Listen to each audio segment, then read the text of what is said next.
By the way, you'll have to excuse me. I just ate, so my sinuses are gonna run wild.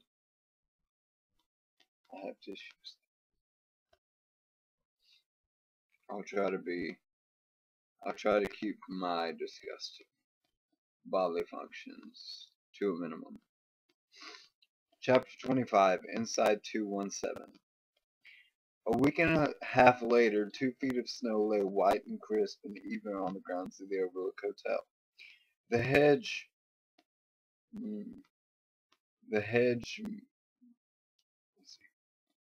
menagerie was buried up to his haunches. The rabbit, frozen on its hind legs, seemed to be rising from a white pool. Some of the drifts were over 5 feet deep. The wind was constantly changing them, sculpting them into sinuous, dune-like shapes. Twice Jack had snowshoed clumsily around to the equipment shed for a shovel to clear the porch. The third time he shrugged, simply cleared a path through the towering drift lying against the door, and let Danny amuse himself by sledding to the right and left of the path. Excuse me.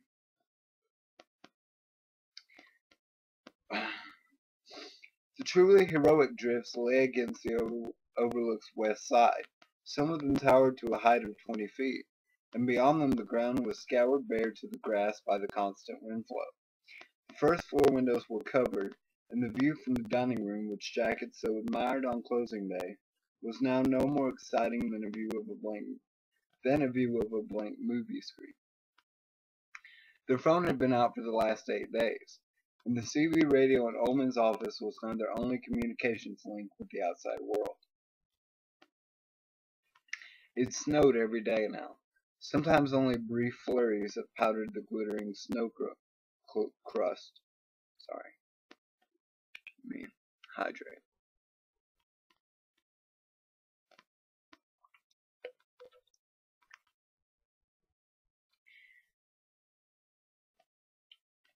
Glittering snow crust, sometimes for real.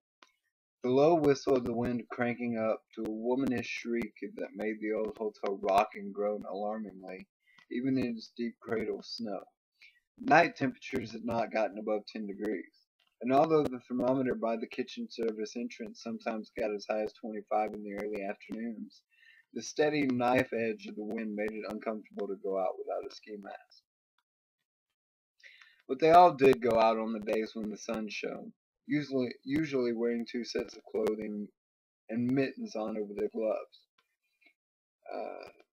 Getting out was almost a compulsive thing. The hotel was circled with the double track of Danny's flexible flyer. The permutations were nearly endless. Danny riding while his parents pulled, Daddy riding and laughing while Wendy and Danny tried to pull. It was just possible for them to pull him on the icy crust, and flatly impossible when powder covered it. Danny and Mommy riding, Wendy riding by herself while her menfolk pulled and puffed white vapor like dray horses, pretending she was heavier than she was. They laughed a great deal on these sled excursions around the house, but the whooping and impersonal voice of the wind, so huge and hollowly sincere, made their laughter seem tinny and forced. They had seen caribou tracks in the snow, and once the caribou themselves, a group of 5 standing motionlessly below the security fence. Sorry, I dropped the book. They had all taken turns with Jack's Z-Icon binoculars to see them better, and looking at them had given Wendy a weird, unreal feeling. They were standing leg deep in the snow that covered the highway, and it came to her that between now and the spring thaw,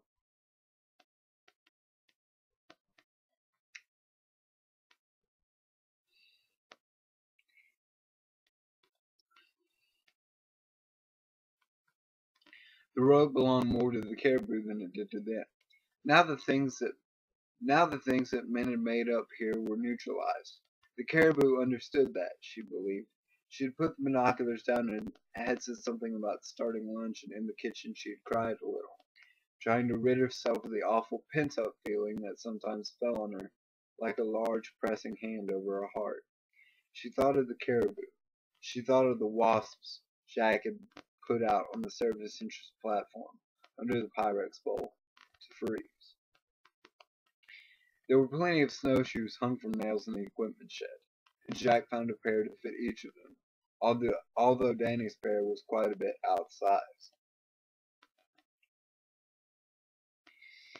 Jack did well with them, although he had not snowshoed since his boyhood in Berlin, New Hampshire. He retaught himself quickly. Wendy didn't care much for it. Even 15 minutes of tramping around on the outsized laced paddles made her legs and ankles ache outrageously. But Danny was intrigued and working hard to pick up the knack. He still fell often, but Jack was pleased with his progress. He said that by February Danny would be skipping circles around both. I'm going to take a quick water break. And hopefully that'll improve my pronunciation skills.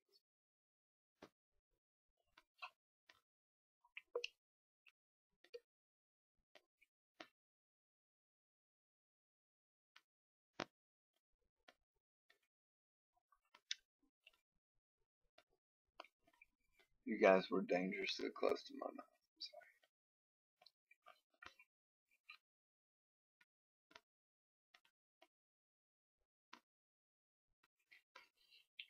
And I lost.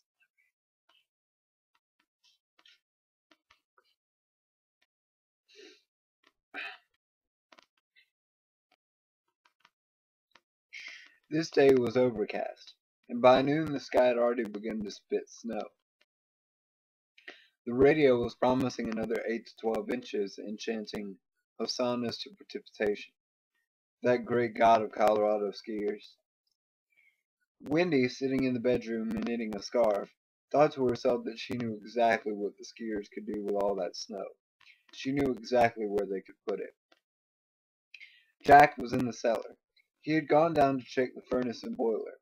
Such checks had become a ritual with him since the snow had closed them in, and after satisfying himself that everything was going well, he had wandered through the arch, screwed the light bulb on, and had seated himself in an old and cobwebby camp chair he had found. He was leafing through the old records and papers, constantly wiping his mouth with his handkerchief as he did so.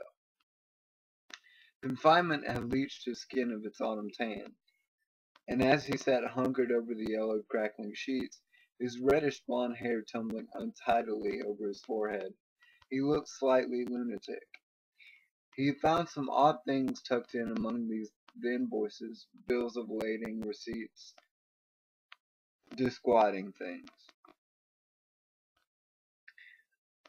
A bloody strip of sheeting, a dismembered teddy bear that seemed to have been slashed to pieces, a crumpled sheet of violet ladies' stationery, a ghost of perfume still clinging to it beneath the musk of age, a note begun and had left unfinished in faded blue ink.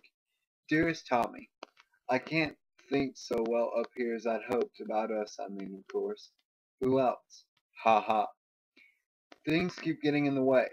I've had strange dreams about things going bump in the night. Can you believe that? And that was all. The note was dated June 27th, 1934. He found a hand puppet that seemed to be either a witch or a warlock. Something with long teeth and a pointy head at any rate. It had been improbably tucked between a bundle of natural gas receipts and a bundle of receipts for Vichy water, and something that seemed to be a poem scribbled on the back of a menu in dark pencil. Medic, are you here? I've been sleepwalking again, my dear. The plants are moving under the rug. No date on the menu and no name on the poem, if it was a poem. Elusive but fascinating. It seemed to him that these things were like pieces in a jigsaw, things that would eventually fit together if he could find the right linking pieces. And so he kept looking, jumping and wiping his lips every time the furnace roared into life behind him.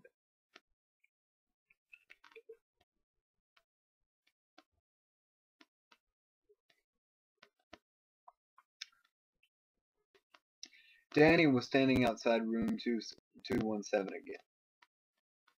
The passkey was in his pocket. He was staring at the door with a kind of drugged avidity.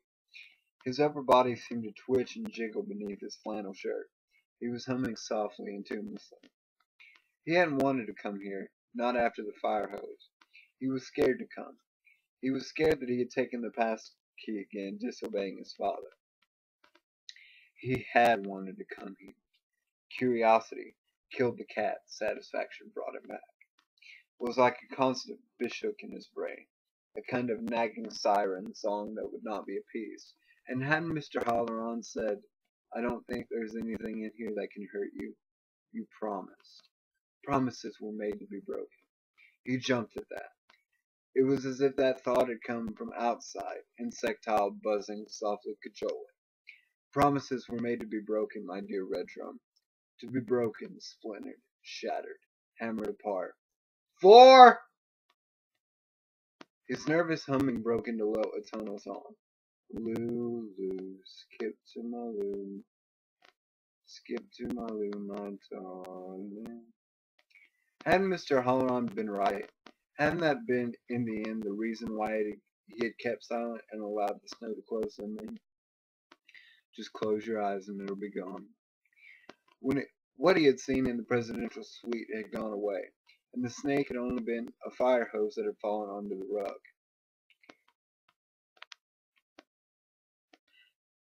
Yes, even the blood in the presidential suite had been harmless. Something old. Something that had happened long before he was born or even thought of. Something that was done with. Like a movie that only he could see. There was nothing, really nothing, in this hotel that could hurt him. And if he had to prove that to himself by going into his room, shouldn't he do so?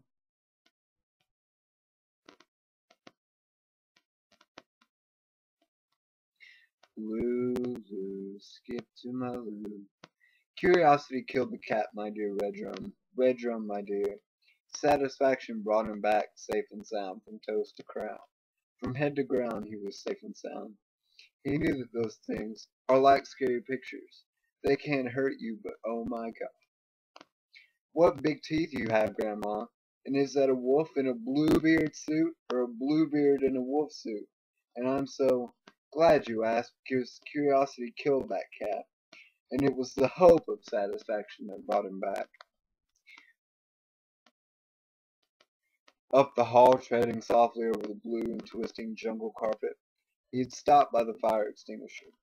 I put the brass nozzle back in the frame, and then had poked it repeatedly with his finger, heart-thumping, whispering, "Come on and hurt me. Come on and hurt me, you cheap prick." Can't do it, can you? Huh? You're nothing but a cheap fire hose. Can't do nothing but lie there. Come on. Come on. He had felt insane with bravado, and nothing had happened. It was a hose, after all. Only canvas and brass. You can hack it to pieces and it would never complain.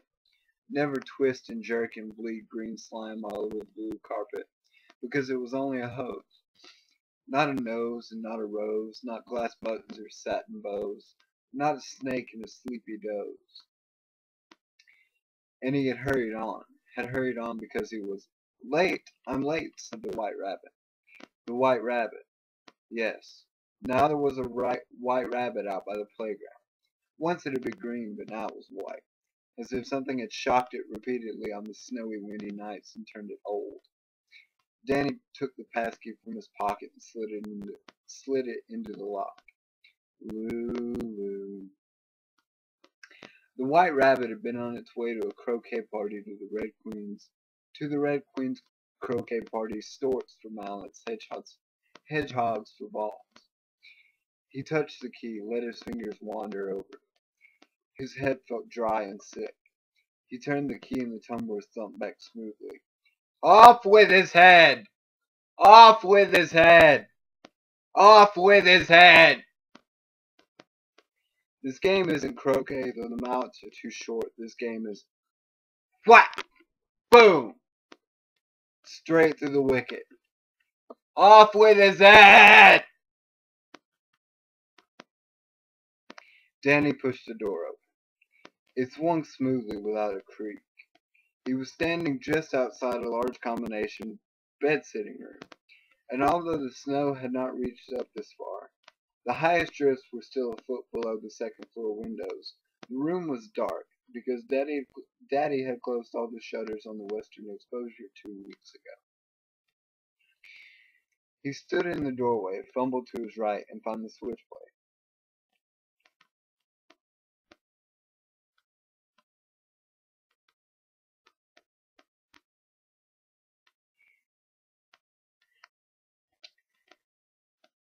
Two bulbs and an overhead cut glass fixture came on. Danny stepped in further and looked around. The rug was deep and soft, a quiet rose color, soothing. A double bed with a white coverlet. A writing desk. Pray tell me, why is a raven like a writing desk? By the large shuttered window. During the season, the constant writer, problems with the pages, having a wonderful time, wish you were feared, would have a pretty view of the mountains to describe to the folks back home. He stepped further in. Nothing here, nothing at all. Only an empty room, cold because Daddy was heating the east wing today. A bureau, a closet, its door open to reveal a clutch of hotel hangers, the kind you can't steal. A Gideon Bible on an end table. To his left was the bathroom door, a full-length mirror on it reflecting his own white-faced image. The door was ajar, and he watched his double nod slowly. Yes, that's where it was. Whatever it was. In there. In the bathroom. His double walked forward as if to escape the glass. It put its hand out, pressed it against his own. Then it fell away at an angle as the bathroom door swung open. He looked in. A long room, old-fashioned like a Pullman car. Tiny white hexagonal tiles on the floor. At the far end, a toilet with the lid up. At the right, a wash basin and another mirror above it, the kind that hides a medicine cabinet. To the left, a huge white tub. On claw feet, the shower curtain pulled closed. Danny stepped into the bathroom and walked toward the tub dreamily as if propelled from outside himself.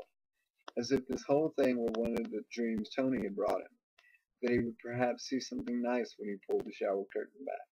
Something Daddy had forgotten or Mommy had lost, something that would make them both happy. So he pulled the shower curtain back. The woman in the tub had been dead for a long time. She was bloated and purple, her gas-filled belly rising out of the cold, ice-rimmed water like some fleshy island. Her eyes were fixed on Danny's, glassy and huge, like marbles. She was grinning, her purple lips pulled back in a grimace, her breasts lolled. Her pubic hair floated. Her hands were frozen on the knurled porcelain sides of the tub like crab claws. Danny shrieked. But the sound never escaped his lips, turning inward and inward. It fell down in his darkness like a stone in a well. Sorry. He took a single blundering step backward, hearing his heels clack on the white hexagonal tiles. In the same movement, and at the same moment his urine broke, spilling. And at the same moment his urine broke, spilling effortlessly out of him. The woman was sitting up. Still grinning, her huge marble eyes fixed on him. She was sitting up. Her dead palms made squittering noises on the porcelain. Her breasts swayed like ancient cracked punching bags. There was a minute sound of minute sound of breaking eye shards. She was not breathing. She was a corpse in dead long years. Danny turned and ran, bolting through the bathroom door, his eyes starting from their sockets, his hair on end like the hair of a hedgehog about to be turned into a sacrificial. Croquet or roke? Ball, his mouth open in silence. He ran full tilt into the outside door of 217, which was now closed. He began hammering on it, far beyond realizing that it was unlocked, and he had only to turn the knob to let himself out. His mouth pealed forth deafening screams that were beyond human auditory range. He could only hammer on the door and hear the dead woman coming for him. Bloated belly, dry hair, outstretched hands. Something that had lain slain in that tub for perhaps years, embalmed there in magic. The door would not open. Would not. would not. And then the voice of Dick Halloran came to him, so sudden and unexpected, so calm, that his locked vocal cords opened and he began to cry weakly, not with fear but with blessed relief. Brace, relief. I don't think they can hurt you. They're like pictures in a book. Close your eyes and they'll be gone. His eyelids snapped down, his hands curled into balls, his shoulders hunched with the effort of concentration. Nothing there, not at all, nothing there, there was nothing! Time passed, and he was just beginning to relax, just beginning to realize that the door must be unlocked and he can go. When the year's damp, bloated, fish-smelling hands closed softly around his throat, and he was turned implacable around to stare into that dead and purple face. Interesting note about this chapter, right quick, is that it ended on page 217.